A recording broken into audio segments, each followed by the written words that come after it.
Senhores deputados, bom dia, senhores peticionários, senhores deputados. Vamos começar a nossa primeira audição de hoje. Queria agradecer às senhoras peticionárias, não só a vossa petição, mas o estarem aqui hoje a partilhar connosco as vossas ideias e as vossas questões. Queria informar-vos que têm um período de 10 minutos iniciais para expor os vossos argumentos. Segue-se um período de 3 minutos para cada partido e, no fim, dispõe de 10 minutos para encerramento. Portanto, vamos começar.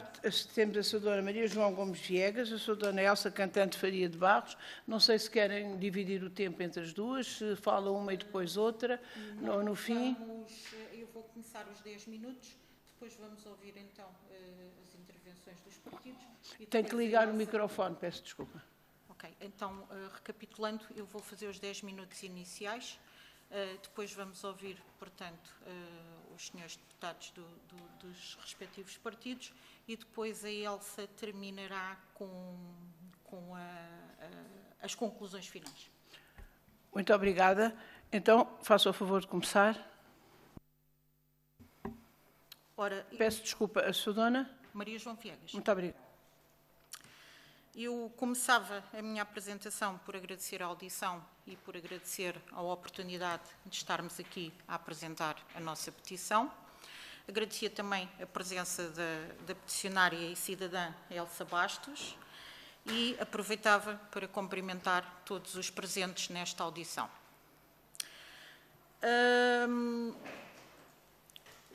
Em si, a petição foi uma iniciativa que recolheu cerca de 7.748 assinaturas válidas.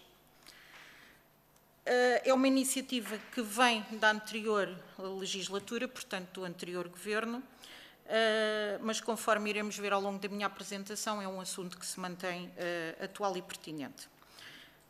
A iniciativa resultou da apresentação do programa Mais Habitação, e de duas medidas que nós achamos, e quando eu falo em nós, falo no conjunto de cidadãos que peticionou a petição, de duas medidas que achamos que eram particularmente controversas. A primeira das medidas dizia respeito ao alojamento local e à transformação do alojamento local num negócio que seria um negócio a prazo e à penalização do negócio de alojamento local, principalmente naquilo que dizia respeito ao pequeno empresário, com a chamada CEAL, a contribuição extraordinária sobre o alojamento local, que seria, portanto, incomportável para a maioria dos pequenos negócios. Depois, a outra medida era a situação do arrendamento coercivo.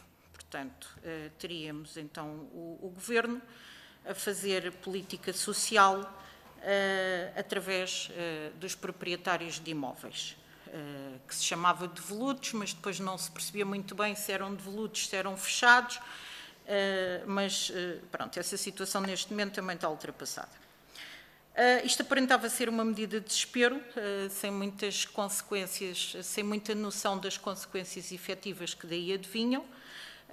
Apesar de nós compreendermos que na altura havia um número crescente de famílias a viver em situação indigna, também motivado por outros fatores, perdas de salários, desemprego, imigração, mas isto na realidade quase que parecia uma posse administrativa dos imóveis. Ou seja, estás no alojamento local, passas para o arrendamento, sim ou não, estás no arrendamento, colocas no mercado, sim ou não, se não colocas, portanto, temos arrendamento coercivo. Curiosamente, nesse diploma do Mais Habitação, foram muito tenues as medidas que visavam criar confiança no mercado de arrendamento. Ou seja, não vimos nesse diploma penalizações para os arrendatários incumpridores, não vimos a iniciativa de tornar as ações judiciais mais céleres, não vimos, ou vimos muito pouco, benefícios fiscais para quem colocasse os imóveis no mercado de arrendamento. Ou seja, isto era um programa que não estimulava, mas sim obrigava. Portanto, a opinião pública, e nomeadamente as pessoas que assinaram a petição, é que o Estado é que tinha que dar o exemplo. E, portanto, o Estado não só era o maior proprietário, como também era o pior pelos imóveis que tinha devolutos e sem utilização. E é assim que se deu início à petição, e é assim que a petição começou. Neste momento, e voltando agora um pouco ao presente, estes aspectos do Mais Habitação estão revogados, mas o tema permanece atual e pertinente porque continuamos com o problema dos imóveis devolutos do Estado e dos imóveis do Estado. Apesar do Mais Habitação estar revogado, portanto, estamos a falar de um problema passado, mas, pelos vistos, vamos novamente para eleições e não sabemos se não será um problema futuro. Portanto, nós pedíamos aqui também que houvesse aqui um aspecto pedagógico da petição e que, num futuro, tivessem noção daquilo que nós viemos aqui expor e que tivessem em consideração aquilo que nós viemos aqui expor. Eu dizia, portanto, que a petição mantinha o seu interesse, pois realmente, em relação aos imóveis devolutos do Estado, continuamos a não obter resposta para uma série de questões. E nós temos aqui alguns exemplos, nomeadamente o Decreto-Lei 280/2007, continua a não haver inventário dos imóveis públicos, portanto, nós questionamos porquê. Decreto-Lei 80/2022, que transferia o património do Estado em Sines para o IAPMEI e obrigava ao levantamento dos imóveis públicos para a habitação. Questionamos se esse levantamento já está feito. Despacho 3.260 de 2022, que identificava cerca de 700 imóveis públicos sem utilização. Portanto, o que é feito desses imóveis? O Decreto-Lei 30 de 2019, que identificava sensivelmente 125 imóveis que tinham aptidão para residências estudantis, portanto, nós perguntamos onde é que estão esses imóveis. O Decreto-Lei 94 de 2019, onde foram identificados sensivelmente 50 imóveis habitacionais para integrar na altura o Fundo Nacional de Recuperação do Edificado, e, eventualmente, os seus subfundos, nós perguntamos o que é feito desse fundo, desses subfundos e também destes imóveis. Também em setembro de 2020, Pedro Nuno Santos afirmava em Conselho de Ministros terem sido identificados cerca de 15.000 imóveis para integrarem uma Bolsa de Habitação do Estado. Portanto, nós também perguntamos onde é que estão esses imóveis. Portanto, o relatório do Tribunal de Contas em 2021 alertava para que o Estado continuava sem inventário dos seus imóveis. Portanto, já não somos só nós a dizer, o Tribunal de Contas também diz. O que é que nós pretendíamos com esta petição? Portanto, que o Estado realizasse o tão necessário inventário dos seus imóveis e, portanto, aqui falamos em Estado em sentido lato. Portanto, falamos autarquias, ministérios, órgãos de gestão patrimonial, institutos públicos, a Direção-Geral de Tesouros e Finanças, porque não também os partidos políticos, a própria Istamo, a Imobiliária do Estado, a Fundistamo, o IRU. Portanto, todos eles têm um vasto património que nós efetivamente não sabemos qual é, nós, cidadãos, não sabemos qual é. Pretendíamos também que, enquanto o inventário do Estado não tivesse realizado, que se congelassem quaisquer operações sobre esses imóveis, nomeadamente vendas, permutas, concessões, etc., e que após o inventário que houvesse um real aproveitamento desses imóveis. Nós depois temos na parte final temos algumas sugestões, porque nós também não queremos só trazer problemas, também gostaríamos de trazer algumas ideias e temos depois algumas sugestões para apresentar e que, acima de tudo, houvesse transparência, que houvesse informação para os cidadãos. Quantos imóveis são? O que é que lhes vamos fazer? Não está aqui em causa se vendem ou se permutam, mas que haja um acompanhamento do que é feito dos imóveis do Estado. E, inclusive, recentemente tivemos uma notícia de transferência de imóveis para as autarquias, sensivelmente 45 imóveis, acho que foi mais 2 ou 3 imóveis, mas sensivelmente 45 imóveis. Não sabemos quais são, não sabemos de quem eram. Já sabemos que passaram para a esfera das autarquias, mas que imóveis eram estes? Vieram de institutos? Vieram da Istamo? Que imóveis eram estes? E pronto, basicamente isto é a apresentação da petição e da nossa parte os primeiros 10 minutos está... Não, mas está feita a apresentação e está explicado o que nos trouxe aqui. Muito obrigada. Eu passo agora a palavra aos diferentes partidos, à senhora deputada Maria Begonha, do Partido Socialista. Obrigada, senhora Presidente, senhora deputada que preside aqui a nossa audição. Cumprimento os senhores deputados, mas sobretudo, naturalmente, cumprimentar e saudar as peticionárias, esta petição que aqui está, que também tem, de facto, um conjunto muito significativo de assinaturas, de adesão e, portanto, esta mobilização também cidadã, esta vontade de trazer aqui este tema tão importante.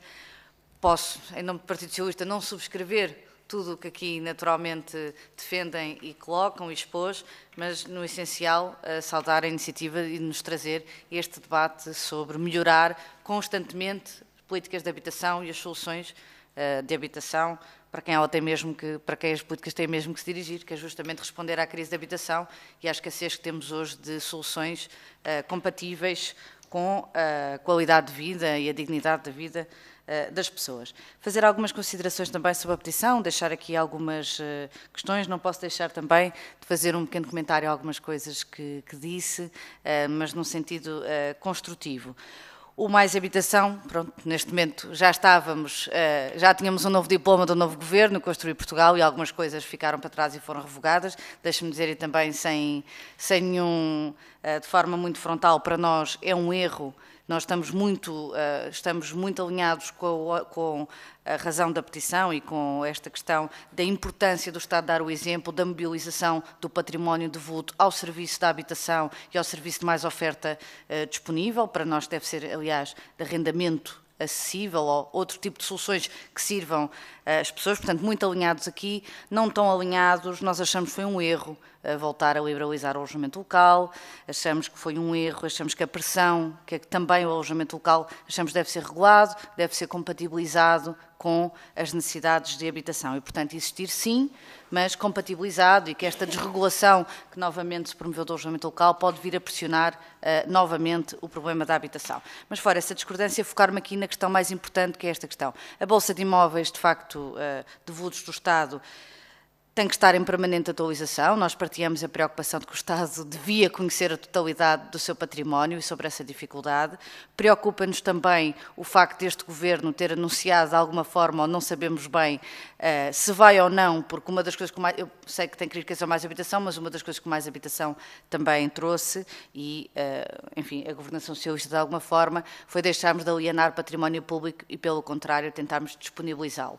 Se calhar não ao ritmo que todos gostaríamos, mas existiu essa preocupação. E nós há pouco tempo tivemos justamente um projeto nesta Casa discutido, exatamente para proteger o património público e ele não ser alienado, e ele foi chumbado pelos votos contra também dos partidos que suportam o Governo e, portanto, acho que tem aqui, apesar de se referir a Mais Habitação, acho que tem aqui uma preocupação importante e muito válida de como é que o Estado vai tratar o seu património público e como é que o vai disponibilizar. Por outro lado, dizer também que me parece que quando falou do problema de criar segurança no mercado de arrendamento e o incentivo, dizer também, no Mais Habitação, havia de facto um conjunto de incentivos importantes. Por exemplo, como sabe, havia um incentivo fiscal de 0% de imposto sobre arrendamento para quem fazia arrendamento acessível. E, portanto, também ouvi-la se acha que esse tipo de instrumentos, por exemplo, benefício fiscal para o proprietário, mas que privilegia um contrato de arrendamento mais longo e uma renda mais acessível, se acha que vai no bom sentido, se deve manter ou não, e ouvir a vossa perspectiva. Muito obrigada.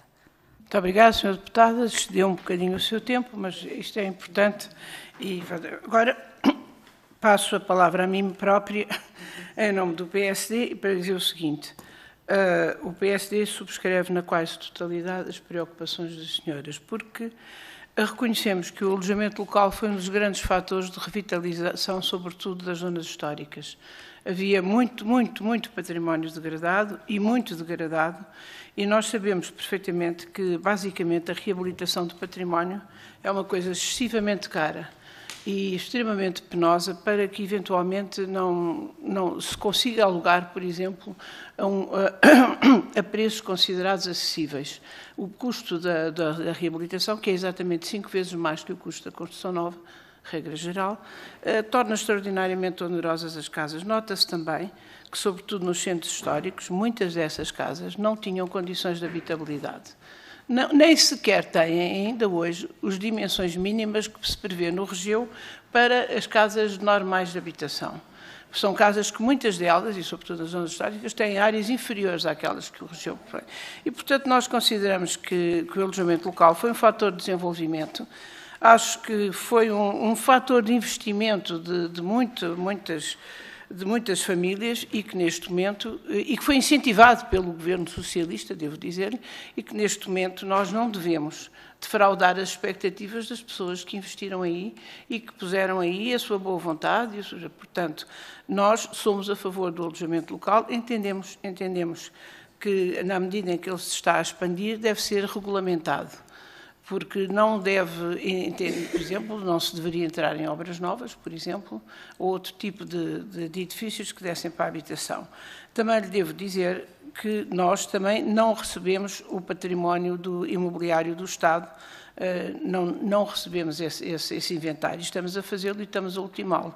E por isso mesmo o Ministério das Infraestruturas, naquele património que sabíamos que estávamos devoluto e disponível, fez contratos com as diversas autarquias, porque uma coisa é no sentido de descentralizar, isto é, não pode ser o Estado Central que vai construir e reabilitar património em Faro, em Lagos, em Celurico de Bastos, isso não é possível. E, portanto, celebrou um acordo com as autarquias em que exatamente o Estado passaria para as autarquias de património do Estado aquilo que estava disponível e aquilo que ia estando disponível para que as próprias autarquias se comprometessem a reabilitá-lo. Foi isso que aconteceu, é isto que está a acontecer, evidentemente toma tempo. Também nos edifícios devolutos do Estado, devo dizer que no Estado Central, neste momento, há 6 pedidos de informação prévia de edifícios devolutos que estão exatamente a aguardar a resposta das respectivas câmaras para serem ativados. É evidente que são questões que demoram tempo, é evidente que são coisas que demoram bastante tempo mesmo, mas há uma coisa que nos parece importante, é que a habitação tem que evoluir e o investimento que as pessoas fazem das suas vidas e das suas poupanças tem que ser feito num clima de estabilidade. Todos nós sabemos que tudo o que se refere à habitação, nomeadamente à construção, à reabilitação e ao aluguer, só fazem parte do plano, muitas vezes, de uma vida. E as pessoas não podem estar sistematicamente, à medida, olhe, neste período, por exemplo, de ano a ano, a ver mudar as regras que lhe alteram completamente as expectativas. Eu julgo que todo o parque habitacional melhorará se conseguirmos um pacto que desse alguma estabilidade a isto, porque o próprio arrendamento, que era um fator importante de estabilidade, é que tem sofrido muitas alterações. E uma pessoa hoje aluga uma casa e não sabe amanhã se é obrigado a uma renda coerciva depois ou se eventualmente o contrato que fez por 2 anos, mercê de uma regulamentação que aparece depois, é extensível a 5, 6, 7 ou 8 anos, sem que o próprio proprietário tenha noção disso.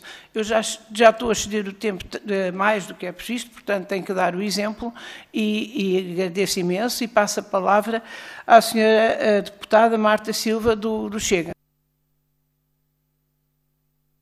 Obrigada, Sra. Presidente. Saúdo as peticionárias, Maria João Gomes Viegas, na pessoa das presentes, saúdo todos os peticionários, Maria João Gomes Viegas e Elsa Bastos, muito bem-vindas. E aqui, como representante do Grupo Parlamentar do Partido Chega, aquilo que temos a dizer é saudar esta vossa petição, porque as vossas preocupações têm sido também as nossas.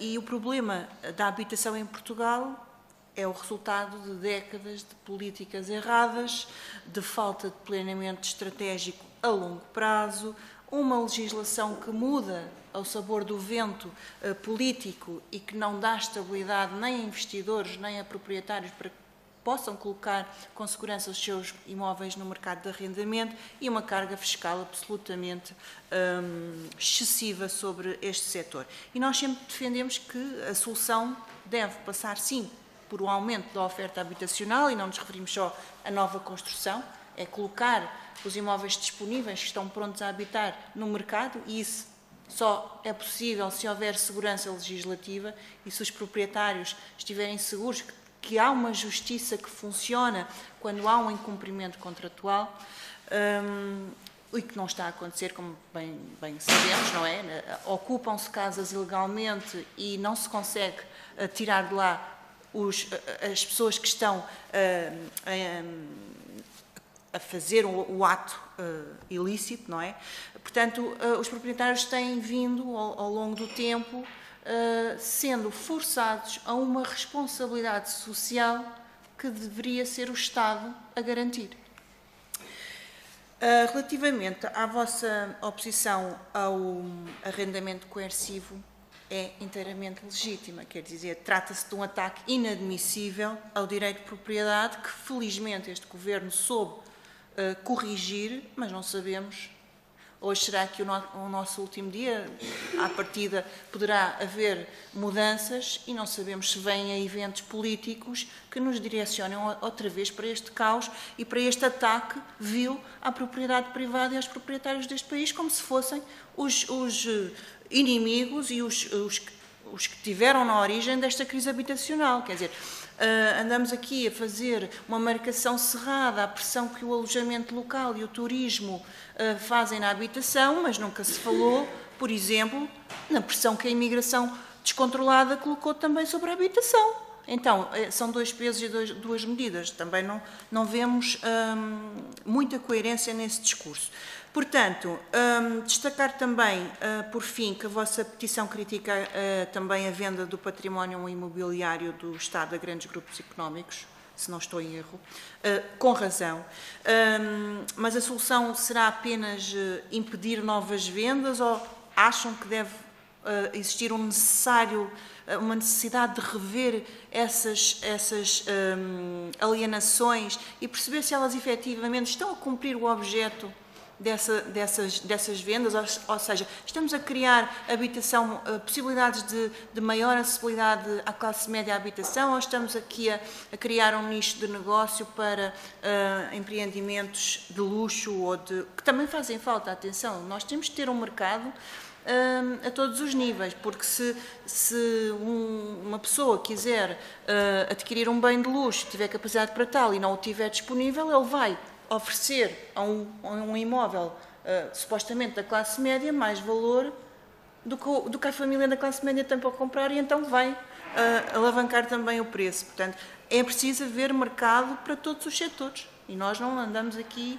a demonizar nenhum desses setores. Pronto. Sr. Deputada, peço desculpa, mas já excedeu o seu tempo. Pois, eram estas as minhas questões, mas eu deixava só aqui uma questão relativamente ao alojamento local. Como é que vocês acham que podemos criar uma política que equilibre a necessidade dessa atividade económica, que nós sabemos que ela existe, os próprios investidores são pessoas que precisam dela para subsistir, e a habitação e o turismo, não é? Como é que vocês veem que esse equilíbrio deve ser originado? Obrigada, peço desculpa e obrigada pela... Muito obrigada, Sra. Deputada. Passo a palavra à Sra. Deputada Isabel Pires, do Bloco de Esquerda. Obrigada, Sra. Presidente. Quero cumprimentar também as duas representantes dos mais de 7.000 peticionários que estão aqui presentes e agradecer a apresentação da petição e a exposição que aqui fizeram. Há vários pontos sem referir aqueles aspectos que, entretanto, foram revogados da lei, mas, como bem disseram, o contexto mantém-se em alguma medida, não totalmente, mas em alguma medida mantém-se, as preocupações mantêm-se em grande parte e focando numa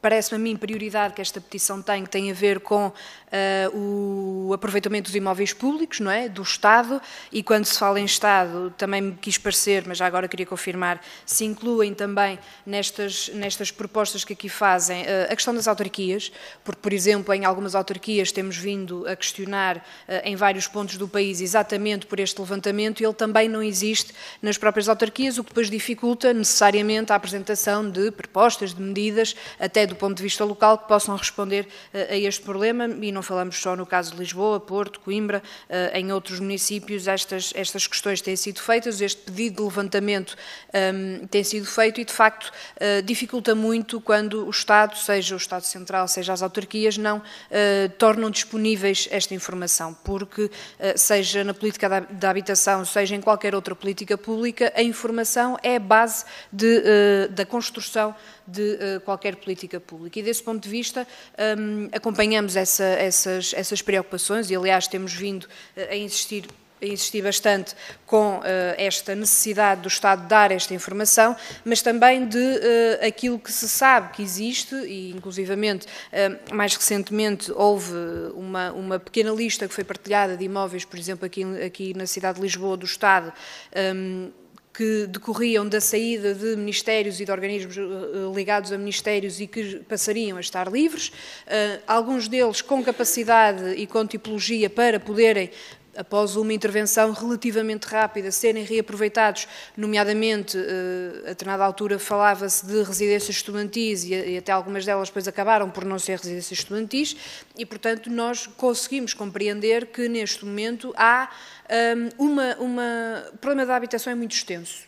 Tem muitas variáveis, do nosso ponto de vista passa também por olhar para o alojamento local e para os impactos negativos que tem no território, porque tem, toda a atividade económica tem impactos positivos e negativos, tem externalidades que têm que ser acomodadas, mas a habitação passa também por olhar para a oferta pública, passa por olhar para a oferta privada, para a forma como os preços estão, ou não, no caso do nosso país, tabelados ou limitados, etc., pelo crédito à habitação, por aí fora. No caso do Estado, de facto, para nós tem sido uma preocupação grande, porque, havendo essa possibilidade e essa oferta, ela tem que ser utilizada para responder à crise que nós temos. E os dados mais recentes, de facto, indicam-nos um país que está a viver a duas velocidades completamente diferentes e com realidades completamente distintas, dos salários mais baixos da Europa, das casas mais caras do mundo. E, portanto, há aqui qualquer coisa que de facto está mal e tem que ser resolvida de forma rápida.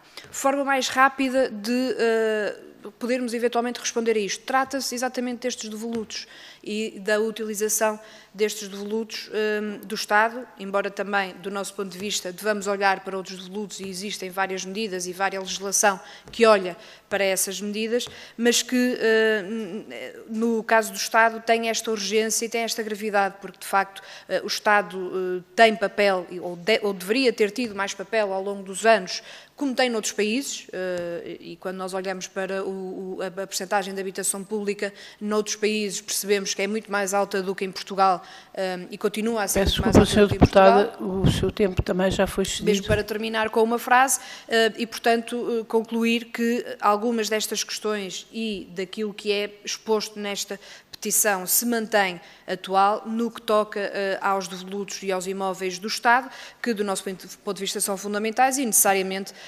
após as próximas eleições terão que ter uma atenção especial. Muito obrigada.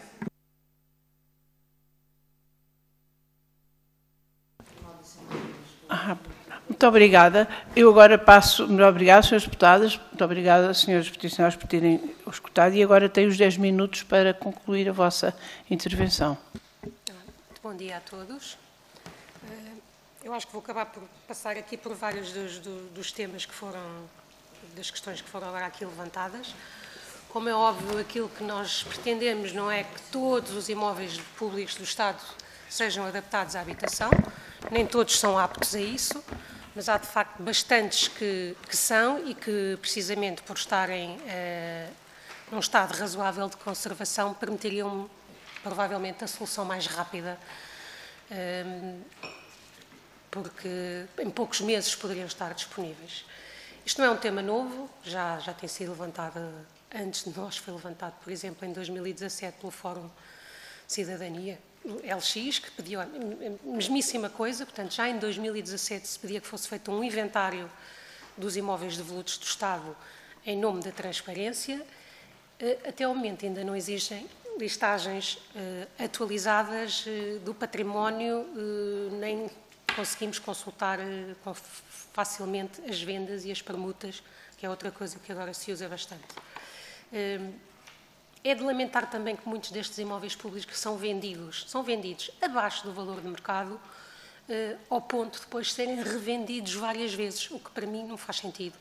Acho que deviam ser vendidos na condição de serem adaptados à habitação e provavelmente até com algumas contrapartidas, criando parte para renda acessível, e isso muitas vezes não acontece, e temos, por exemplo, aqui o exemplo do Palácio da Ajuda, cujos terrenos, que eram classificados como dentro da área de proteção especial do Palácio da Ajuda, foram desclassificados e desde que foram vendidos a primeira vez, desde que foram vendidos, já foram revendidos mais 7 vezes, a última vez em 2022, com contrapartidas que não beneficiam os cidadãos, não vai sequer haver ali renda acessível e até vão ter mais património, porque a discussão foi feita já com o projeto aprovado e depois, claro, que o construtor quis contrapartidas. Estão a ser feitas vendas que retiram frações do mercado, vendas de imóveis públicos, como, por exemplo, um em Campo de Ourique, em que um só prédio que tinha várias frações foi vendido a um só senhor que fez uma casa inteira com 400 ou 500 metros quadrados. Portanto, este tipo de situações, se calhar, também deveriam ser acauteladas para evitar que se percam frações públicas, retiram frações do mercado. É pena que a Câmara Municipal de Lisboa tenha acabado com o programa Cidade de Oportunidades, que era um dos raros programas que permitia ao cidadão comum aceder a uma fração, porque hoje em dia aquilo que se faz mais é vendas de edifícios inteiros, e isto afasta completamente o cidadão comum de eventualmente tentar comprar uma casa, um imóvel público. É de salientar que muitas das vendas feitas nos últimos anos destes imóveis públicos, e eu tenho este levantamento feito, foram feitas precisamente para a habitação de luxo ou para algo de que raramente se ouve falar. Ouve-se muito falar do alojamento local, da pressão que o alojamento local coloca, que acho que neste momento já nem se aplica com grande expressão, porque as licenças estão congeladas desde 2018. Portanto, acho que neste momento o alojamento local praticamente não faz parte da equação, mas agora aquilo de que ninguém fala são a quantidade de imóveis públicos, e eu posso dar inúmeros exemplos, que têm sido vendidos para criar apartamentos turísticos, que foi a outra categoria que foi criada ao lado para separar o AL do pequenino investidor do AL dos fundos de investimento quase todos estrangeiros. Portanto, esses continuam com via verde para fazer tudo o que lhes apetece, inclusive em imóveis de interesse público, com interiores lindíssimos, às vezes azulejos, cantarias, que vai tudo à vida por dentro, que são completamente desventrados, como o dispensário de Alcântara, por exemplo, para criar 6 ou 7 apartamentos de luxo. Já não está lá nada dentro do que existia, e será que vão continuar com a isenção de IMI? Porque quase todos estes imóveis são isentos de IMI, e eu desconfio que continuam com a isenção de IMI mesmo depois de terem retirado, deixaram só a fachada. Portanto, tudo o que está lá dentro desaparece e, tanto quanto sei, continuam com isto. Claro que eu concordo que haja regras para o alojamento local, mas acho que os apartamentos turísticos, os ATs, fazem exatamente a mesma coisa. E porquê é que continuam? Eu julgo que isto até viola o direito de igualdade e concorrência, porque é exatamente o mesmo negócio. Porque é que uns podem e outros não. E vão nascer centenas e centenas e centenas, porque muitos deles nem sequer estão acabados. Portanto, se calhar, em vez de se vender ou de se promotar tanto património, alguns destes imóveis que estão em bons estado deveriam ser reabilitados. Se o Estado não tem capacidade para isso, talvez fazer parcerias público-privadas, ou fazer, então, isto que, pelos vistos, vai ser feito, de dar às autarquias a possibilidade de recuperar imóveis. Sabemos que, por exemplo, a Junta de Freguesia de Benfica o fez, e num só ano, através de construção modular, fez uma residência para estudantes. Então, porquê é que não se replica este modelo mais vezes? Num ano, dá para fazer muitos apartamentos para muitas pessoas, em terrenos municipais e em muitos imóveis que estão em bom estado, também daria para recuperar em pouco tempo. E há casos de imóveis reabilitados com fundos públicos que são revendidos. Isto também não deveria acontecer. Há imóveis que foram vendidos no programa Reabilita Primeiro, Paga Depois, que jamais deveriam ter sido vendidos, deveriam ter ficado com o primeiro comprador e foram vendidos.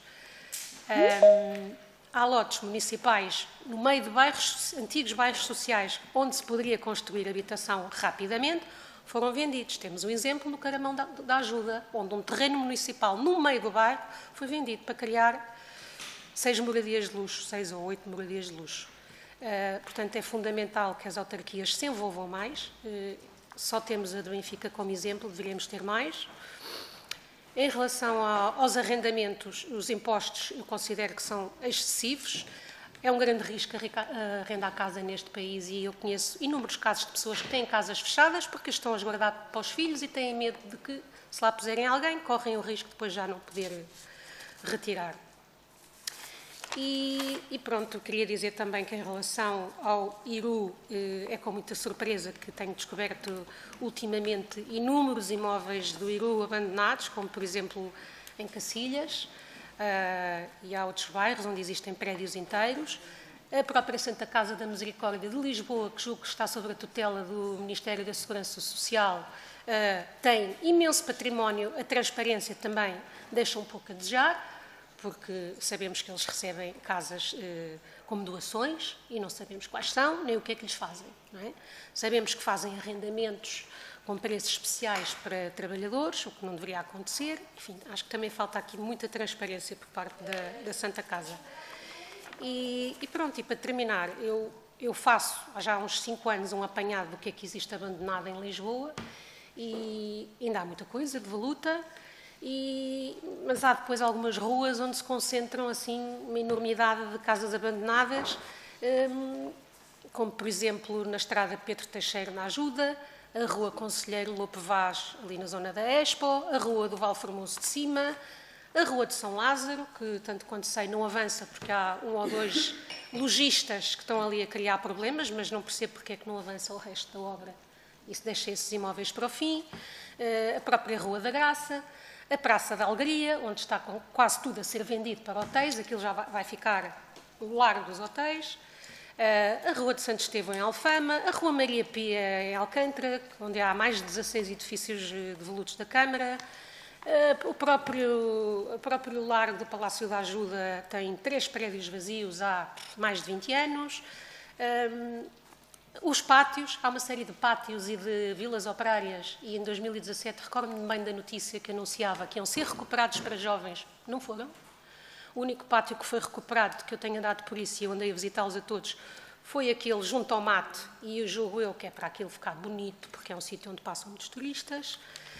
Mas há mais, temos a Calçada da Memória, temos um palacete do Ministério da Agricultura vazio desde os anos 80, na Calçada da Memória.